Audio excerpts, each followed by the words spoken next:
2025 June July நடந்த 10th 11th supplementary எக்ஸாமில் fail ஆனவங்க அடுத்தது எப்போ எக்ஸாம் எழுதலாம், ரீவேல்யூஷன் ரீடோட்டலிங் எப்படி அப்ளை பண்ணுறது, இதை பற்றி இந்த வீடியோவில் பார்க்கலாம். அது மட்டும் இல்லாமல் கமெண்டில் சில பேர் கேள்வி கேட்டிருந்தீங்க, அதுக்கான பதிலையும் பார்க்கலாம்.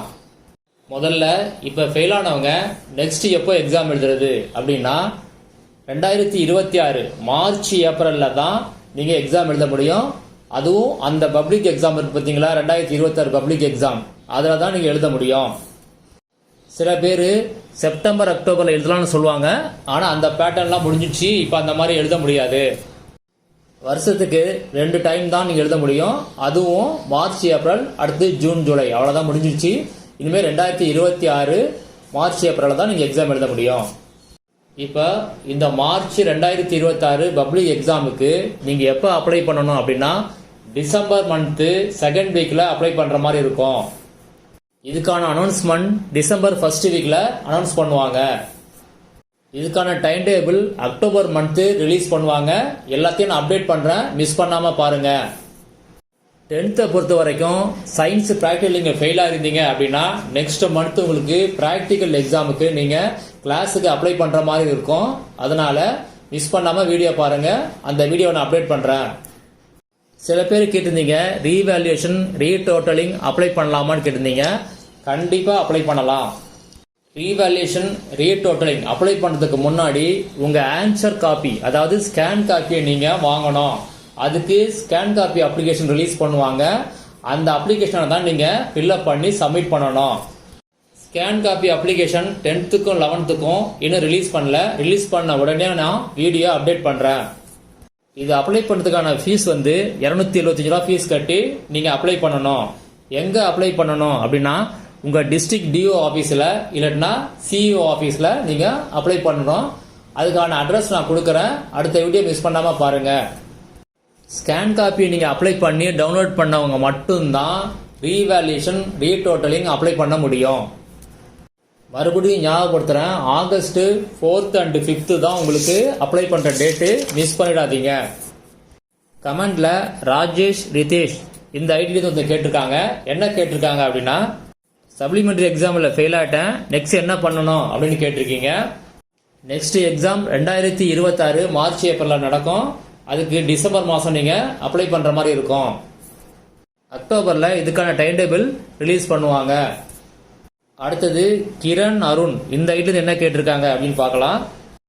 10th தமிழ் ஃபெயில் ஆகிட்டேன், நெக்ஸ்ட் என்ன பண்ணுறதுன்னு கேட்டிருக்கீங்க. உங்களுக்கும் அதே பதில் தான், மார்ச் 2026 பப்ளிக் எக்ஸாம் எழுதுங்க. ரீவேல்யூஷன் அப்ளை பண்ணுற டேட்டு கேட்டுறீங்க. ஆகஸ்ட் 4th and 5th இந்த டேட்டில் அப்ளை பண்ணணும். அதுக்கான ஸ்கேன் காப்பி அப்ளிகேஷன் இப்போ ரிலீஸ் பண்ணுவாங்க. அதை அப்டேட் பண்ணுறேன், மிஸ் பண்ணாமல் பார்த்து அப்ளை பண்ணுங்க. ஸ்கேன் காப்பினா உங்கள் ஆன்சர் காப்பி தான் ஸ்கேன் காப்பி. அது வந்த பிறகு அதில் நீங்கள் ரீவேல்யூஷன் போகலாமா இல்லை ரீடோட்டலிங் போகலாமா அப்படின்னு பார்க்கலாம். அடுத்தது ஷேக் முகமது, இவங்க என்ன கேட்டிருக்காங்கன்னு பார்க்கலாம். 1 மார்க்கில் ஃபெயில் ஆகிருக்க சொல்லியிருக்கீங்க. ரீவேல்யூஷன் அப்ளை பண்ணால் யூஸ் இருக்கான்னு கேட்டிருக்கீங்க. கண்டிப்பாக அப்ளை பண்ணுங்க, கண்டிப்பாக பாஸ் போடுவாங்க. அடுத்தது முஸ்தாக் இந்த ஐட்லேருந்து கேட்டிருக்கீங்க, என்னன்னு பார்க்கலாம். 10th சயின்ஸ் தியரியில் 13 மார்க் எடுத்திருக்கேன். இப்போ ரீவேல்யூஷன் அப்ளை பண்ணலாமான்னு கேட்டிருக்கீங்க. அப்ளை பண்ணி ட்ரை பண்ணி பாருங்கள். இன்னொரு 7 மார்க் தான் உங்களுக்கு தேவைப்படுது. வாய்ப்பு இருந்தாலும் இருக்கலாம். எப்படி இருந்தாலும் நீங்கள் நெக்ஸ்ட் இயர் தான் எழுத போகிறீங்க. அதனால் இதை ட்ரை பண்ணி பாருங்கள். அடுத்தது மாதவன் இந்த ஐடியில் என்ன கேட்டிருக்காங்க அப்படின்னு பார்க்கலாம். போன இயர் 10th படித்தேன், ஃபெயில், இப்போ தான் பாஸ் பண்ணியிருக்கேன், 11th சேர முடியுமா அப்படின்னு கேட்டிருக்கீங்க. கண்டிப்பாக நீங்கள் ஸ்கூலில் ஜாயின் பண்ணலாம். இப்போ ரிசல்ட் வந்த ப்ரொவிஷனல் மார்க் ஷீட்டை வச்சு நீங்கள் ஸ்கூல் ஜாயின் பண்ணிக்கலாம். பிறகு ஒரிஜினல் மார்க் ஷீட் வந்த பிறகு அதை சப்மிட் பண்ணணும். அடுத்தது புருஸ்ரீ இந்த ஐட்லேருந்து ஒருத்தர் கேட்டிருக்கீங்க. என்ன கேட்டிருக்கீங்க அப்படின்னா 10th சயின்ஸில் 15 மார்க் எடுத்திருக்கீங்க, இன்னும் 5 மார்க் தேவைப்படுது, ரீவேல்யூஷன் போடலாமான்னு கேட்டிருக்கீங்க. கண்டிப்பாக போடுங்க. ரீவேல்யூஷன் பற்றி நான் அப்டேட் பண்ணுறேன், மிஸ் பண்ணாமல் பாருங்கள். அடுத்தது பீஸ்ட் இந்த ஐட்லேருந்து கேட்டிருக்கீங்க. என்ன கேட்டிருக்கீங்க அப்படின்னா 10th ஃபெயில் ஆகிட்டேன், டிப்ளமா சேர முடியுமா அப்படிங்கிறது கேட்டிருக்கீங்க. ஆக்சுவலாக 10th பாஸ் பண்ணாதான் டிப்ளமா ஜாயின் பண்ண முடியும். ஆனால் சில இன்ஸ்டியூட்டில் நீங்கள் 10th ஃபெயில்னா கூட ஜாயின் பண்ண சொல்கிறாங்க டிப்ளமா. ஆனால் அது வேலிடானு தெரியல. அதனால் ஒரு தடவை யோசிச்சு பண்ணுங்க.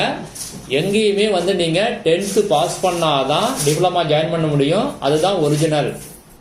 நீங்கள் டிப்ளமா ஃபெயில் ஆகி எங்கேயாவது ஜாயின் பண்ணீங்க அப்படின்னா அது வேலிடானு ஒரு தடவை செக் பண்ணிக்கிங்க. ஏன்னா அந்த மாதிரி பண்ண முடியாது. அதனால தான் சொல்கிறேன், செக் பண்ணி பார்த்துங்க அந்த இன்ஸ்டியூட்டை. அடுத்தது தென்னவன். இந்த ஐடியில் என்ன கேட்டிருக்கீங்கன்னு பார்க்கலாம். டிசம்பரில் சப்ளிமெண்ட்ரி எக்ஸாம் எழுத முடியுமா அப்படின்னு கேட்டிருக்கீங்க. கண்டிப்பாக எழுத முடியாது. மார்ச் ஏப்ரல் 2026 தான் எழுத முடியும். அதுக்கு நீங்கள் டிசம்பரில் அப்ளை பண்ணுற மாதிரி இருக்கும். அடுத்தது அபி. இந்த ஐடியில் என்ன கேட்டிருக்காங்க அப்படின்னு பார்க்கலாம். சயின்ஸு மேக்ஸில் ஃபெயில் ஆகிட்டதா சொல்லியிருக்கீங்க. டிப்ளமா ஜாயின் பண்ண முடியுமா அப்படின்னு கேட்டிருக்கீங்க. ஏற்கனவே சொன்னது தான், ஃபெயில் ஆனவங்க டிப்ளமாவில் ஜாயின் பண்ண முடியாது. ஆனால் சில இன்ஸ்டியூட்டில் நடத்துகிறாங்க அந்த மாதிரிக்க. அந்த இன்ஸ்டியூட் கரெக்டாக இருக்கா ஓகேவான்னு நீங்கள் தான் செக் பண்ணிக்கணும். ஏன்னா எனக்கு தெரிஞ்சு அந்த மாதிரி பண்ண முடியாது. நீங்கள் சயின்ஸில் 34 மார்க் எடுத்திருக்கீங்க. நீங்கள் கண்டிப்பாக ரீவேல்யூஷன் போடுங்க. அடுத்தது நவீனா. இந்த ஐட்லேருந்து என்ன கேட்டிருக்கீங்க அப்படின்னா, 10th சயின்ஸில் 28 மார்க்கு ரீவேல்யூஷன் போடலாமா அப்படின்னு கேட்டிருக்கீங்க. நீங்கள் வந்து தியரியில் எவ்வளோ மார்க்கு, ப்ராக்டிக்கல் எவ்வளோ மார்க்கு அப்படின்னு சொல்லலை. அது சொன்னால் தான் கரெக்டாக சொல்ல முடியும்.